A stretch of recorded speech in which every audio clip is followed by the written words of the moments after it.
ಚಿಕ್ಕಬಳ್ಳಾಪುರ ಜಿಲ್ಲೆ ಮಂಚೇನಹಳ್ಳಿಯಲ್ಲಿ ಅಕ್ರಮ ಗಣಿಗಾರಿಕೆ ಹಾಗೂ ರೈತನ ಮೇಲೆ ಗುಂಡು ಹಾರಿಸಿಕೊಳ್ಳಲು ಯತ್ನಿಸಿದ ವ್ಯಕ್ತಿಯ ವಿರುದ್ಧ ಮಂಚೇನಹಳ್ಳಿ ಬಂದ್. ಈ ಬೃಹತ್ ಪ್ರತಿಭಟನೆಯಲ್ಲಿ ಎಲ್ಲ ರಾಜಕೀಯ ಪಕ್ಷಗಳು, ಎಲ್ಲ ಸಂಘಟನೆಗಳು ಒಟ್ಟಾಗಿ ಬಂದ್ಗೆ ಕರೆ ನೀಡಿ ಯಶಸ್ವಿಗೊಳಿಸಲಾಯಿತು. ಈ ಪ್ರತಿಭಟನೆಯಲ್ಲಿ ಮುಖ್ಯವಾಗಿ ಅಕ್ರಮ ಕಲ್ಲುಗಾರಿಕೆಯನ್ನು ತಕ್ಷಣ ರದ್ದುಗೊಳಿಸಬೇಕು ಹಾಗೂ ಗುಂಡು ಹಾರಿಸಿದ ರಿಯಲ್ ಎಸ್ಟೇಟ್ ಉದ್ಯಮಿಯನ್ನು ಕರ್ನಾಟಕದಿಂದಲೇ ಗಡೀಪಾರು ಮಾಡಬೇಕು ಹಾಗೂ ಆತನ ವಿರುದ್ಧ ಕಠಿಣ ಕ್ರಮ ಜರುಗಿಸಬೇಕೆಂದು ಜಿಲ್ಲಾಧಿಕಾರಿಗೆ ಮನವಿ ಪತ್ರ ನೀಡಿದರು. ರಿಯಲ್ ಎಸ್ಟೇಟ್ ಉದ್ಯಮಿ ಸಕಲೇಶ್ ರೈತನ ಮೇಲೆ ಅಮಾನುಷ್ಯ ವರ್ತನೆಗೆ ಚಿಕ್ಕಬಳ್ಳಾಪುರ ಜಿಲ್ಲಾದ್ಯಂತ ಜನರು ಭಾರೀ ಆಕ್ರೋಶ ವ್ಯಕ್ತಪಡಿಸುತ್ತಾ ಇದ್ದಾರೆ. ಈತ ಮುಂದಿನ ದಿನಗಳಲ್ಲಿ ಯಾವುದೇ ಕಾರಣಕ್ಕೂ ಚಿಕ್ಕಬಳ್ಳಾಪುರಕ್ಕೆ ಬರಬಾರದು, ಬಂದರೆ ನಾವೇ ಸುಮ್ಮನೆ ಬಿಡಲ್ಲ ಎಂದು ಹೇಳುತ್ತಾರೆ.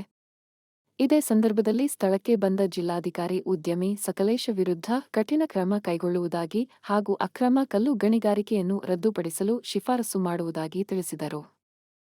ಆಸ್ಪತ್ರೆಯಲ್ಲಿ ಇರುವ ರೈತರವಿಗೆ ಸರ್ಕಾರದಿಂದ ಪರಿಹಾರ ಘೋಷಣೆ ಮಾಡಬೇಕೆಂದು ಜಿಲ್ಲಾಧಿಕಾರಿಗೆ ಮನವಿ ಮಾಡಿಕೊಂಡರು. ಹಾಗೂ ಉದ್ಯಮಿ ಸಕಲೇಶ್ ಆಸ್ತಿಯನ್ನು ಸರ್ಕಾರ ಮುಟ್ಟುಗೋಲು ಹಾಕಿಕೊಳ್ಳಬೇಕೆಂದು ಜಿಲ್ಲಾಧಿಕಾರಿಗೆ ಮನವಿ ಸಲ್ಲಿಸಿದರು. ಈ ಪ್ರತಿಭಟನೆಯಲ್ಲಿ ಕರ್ನಾಟಕ ರಾಜ್ಯ ರೈತ ಸಂಘದ ಪುಟ್ಟಣ್ಣಯ್ಯ ಬಣ, ರಾಜ್ಯ ಮುಖಂಡರು ಹಾಗೂ ಜಿಲ್ಲಾ ಮುಖಂಡರು ಭಾಗವಹಿಸಿದ್ದರು. ಮಂಚೇನಹಳ್ಳಿಯಲ್ಲಿ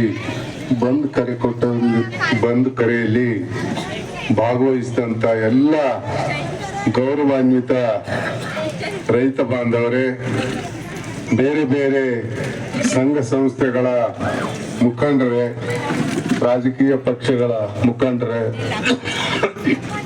7/3/2020 ಖುದ್ದಾಗಿ ತಮಗೆ ನಾವು ಮನವಿಯನ್ನು ಕೊಟ್ಟಿದ್ವಿ.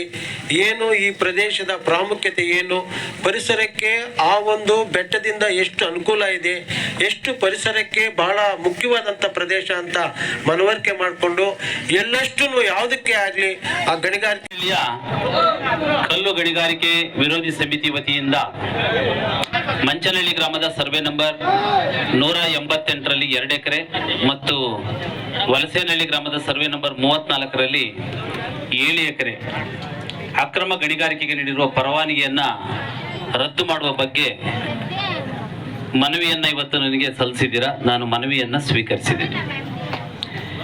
ಏನು ಮಂಚನಹಳ್ಳಿಯ ತಾಲೂಕಿನಲ್ಲಿ ಈ ಏನು ಘಟನೆ ನಡೆದಿದೆ, ಈ ಘಟನೆಯನ್ನ ನಾನು ಕೂಡ ವೈಯಕ್ತಿಕವಾಗಿ ಮತ್ತೆ ಜಿಲ್ಲಾಧಿಕಾರಿಯಾಗಿ ತೀವ್ರವಾಗಿ ಇದನ್ನ ನಾನು ಖಂಡಿಸ್ತೇನೆ.